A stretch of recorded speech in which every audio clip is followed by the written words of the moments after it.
What are some dark secrets about the British royal family?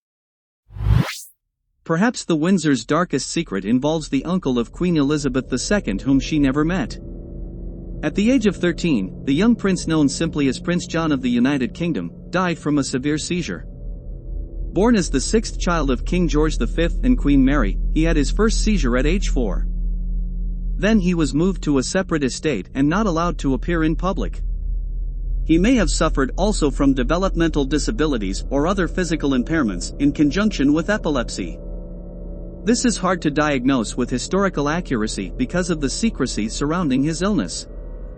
From age 4 until his death at 13, he lived at a separate estate where he was cared for by a governess. He had a group of servants' children with whom he played, though his whereabouts were strictly monitored because of the possibility he could have a seizure. One source claims he was kept on a leash tied to a tree when he played outside to make sure he did not roam too far. There was fear that if he was playing and had an epileptic episode, he might not be found. Because the illness was kept a family secret, commentators have been tempted to look back in hindsight from a contemporary lens and criticize the royal family's treatment of Prince John as callous or inhumane. How could they hide him just because he was imperfect? Also, the story invites speculation that he was not properly cared for, denied the pleasures afforded the other royal children, and was, possibly, neglected to hasten his death. First, this speculation assumes that he was not properly cared for, which is likely false. The British High Society that funded care for John Merrick, also known as the Elephant Man, would not have treated an epileptic royal prince as a worthless animal. His governess would have looked after him. And accounts say Queen Mary saw him regularly. Second, and more importantly, this view misunderstands why John was hidden and secluded. Indeed, in the context of the times and the demands on the royal family, this plan for John sounds humane. The palace was of course concerned about the monarchy's public image. The royals believed they could not let audiences witness a frightening scene of a young boy having a seizure. It wasn't only the notion that royals shouldn't have any physical or mental defects, although that had to be part of their thinking. This was an era when eugenics was still being discussed as a way of perfecting society. The bigger issue was that his seizures were, in that day and age, uncontrollable and untreatable. He would risk disrupting events if he were present. Getting public occasions and ceremonies right and orderly was one factor in the decision not to include him. His health issue needed to be concealed because it was thought that the royalty should be seen as above the commoners and, if anything at all, they should be role models of the perfect family. It wouldn't have been inspiring to have the king and queen traveling around in great splendor with subjects aware that their sickly youngest child who could die was off alone with a governess. They separated Prince John from the rest of the family plausibly for his benefit. Keeping him apart from his siblings and their respective friends was probably one way, it was thought, to ensure he could enjoy life without scrutiny.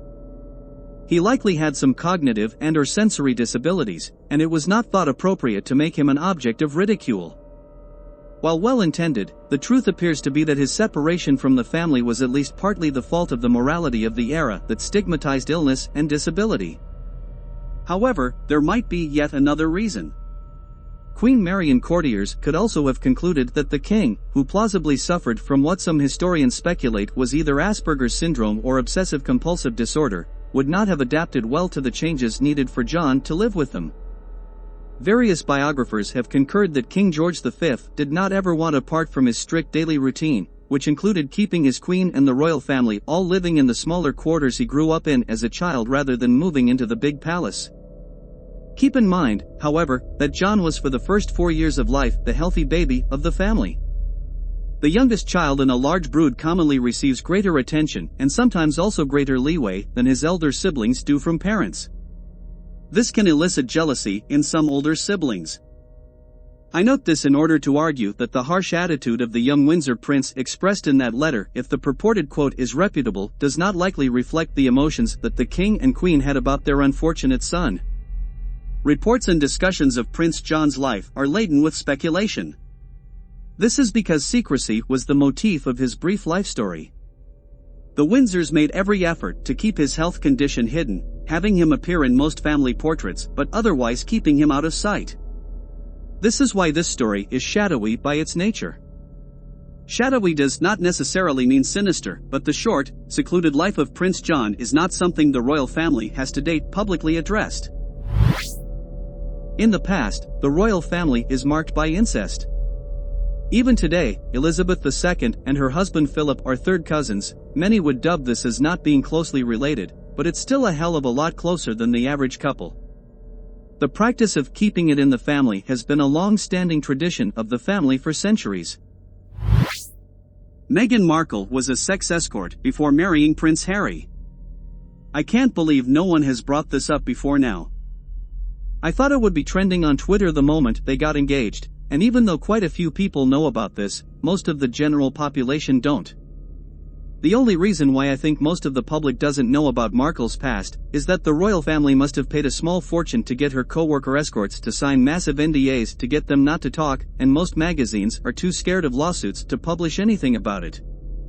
Multiple people who have worked with, or knew, Meghan Markle have reported that before she became famous she worked as a yacht girl, and for those who don't that means she was basically a high-end celebrity prostitute. And no, I'm not joking.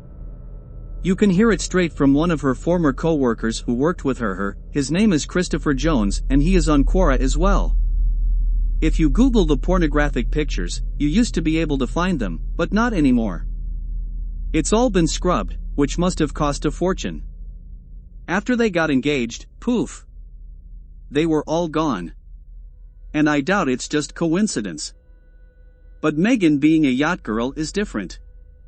Yacht girls are basically high-end prostitutes. Yacht girls are famous for being something more like a stripper, an escort, or most likely, high-end prostitutes. All of this is done under the table, so on paper yacht girls' official duties are just handing out drinks and other basic services so they don't get in trouble, but in reality they are just a fancy term for a prostitute. Every time that I've ever heard a yacht girl come up in a conversation, they were always either stripping or paid for sexual services. It was never just serving drinks. Every single time. Sometime last year, Markle's former co-workers who worked with her as escorts started coming forward with their stories of her past as a yacht girl. Now there are first-hand witness accounts. At this point, it's only a matter of time before it becomes common knowledge that Markle was a sex escort. Whoever would have thought that the royal family would have a former sex escort in their ranks? This will be one for the history books, no doubt about it. The biggest dark secret that I know about the British family is how they tricked Mary Queen of Scots to believe she could bring peace to her people by turning herself over to them after attacking the lands in Scotland. Her cousin the Queen locked her up, and when those that followed her refused to stop backing Mary as the true Queen of England and Scotland, the Queen beheaded her and denounced Mary's son of all his rights so he could not rise up against her. Mary's son had children and grandchildren that live today that has more right to the title than those using it.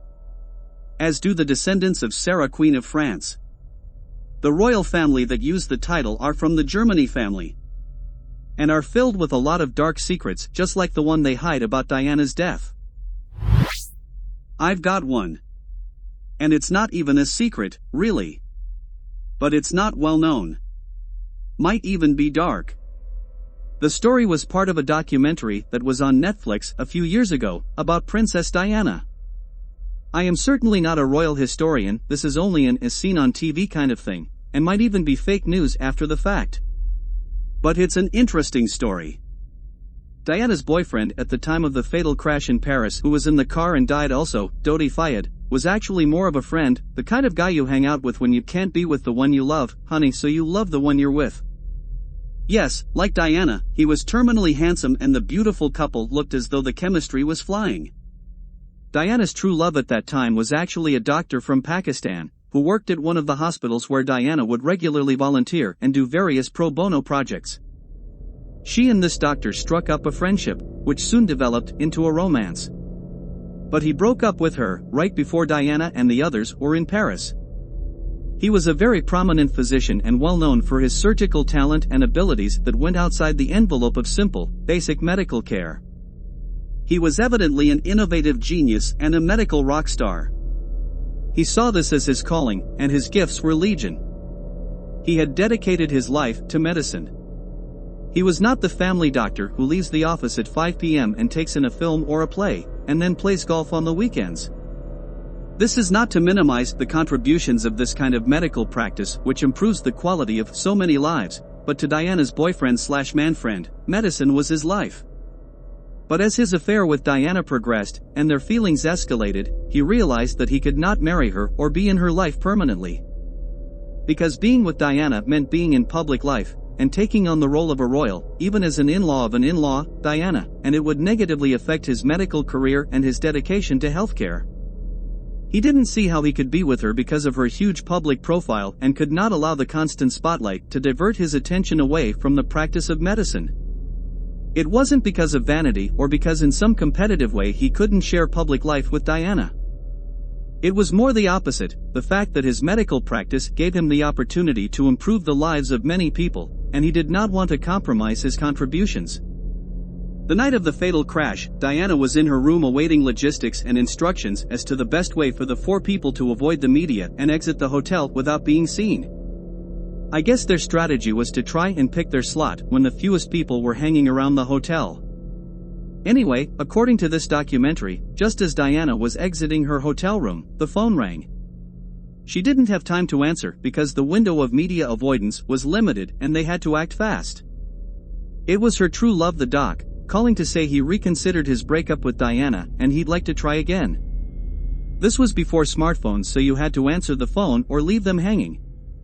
But can you imagine what probably went through her mind while she was still conscious, lying there in the wrecked car, wondering why was she there, probably thinking, and I broke up with Doctor Who, for this? I am fascinated by Prince Eddie. Not our present Prince Edward, but Prince Albert Victor Christian Edward, the firstborn son, and original heir to the throne, of King Edward VII, and grandson of Queen Victoria. Dubbed a simpleton and an idiot, he went on to become entangled in various sexual scandals, and a rather bizarre claim that he was the real Jack the Ripper. He died at age 28, and so his younger brother George took his place in the line of succession, and reigned as King George V, our Queen's grandfather. He also went so far as to marry Eddie's fiancée. It was considered a waste of a good match to let her go. So, the heir to the throne of the most royal of royal families, was almost certainly dyslexic, almost certainly bisexual, and really, a bit in the way. I've often speculated as to whether or not he did actually die at that age, or if he was spirited away to live out his life elsewhere.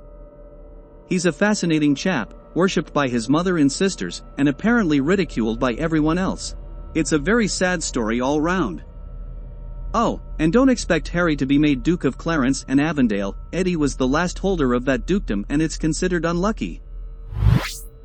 This story about a British royal is probably not a secret, but it is very sad. Alastair Arthur Windsor, 2nd Duke of Connaught and Strathern, August 9, 1914 to April 26, 1943, was the only child of Prince Arthur of Connaught and Princess Alexandra, 2nd Duchess of Fife. Princess Alexandra was the eldest daughter and heir of the 1st Duke of Fife and the Princess Royal, the eldest daughter of King Edward VII. As such, the couple were first cousins once removed.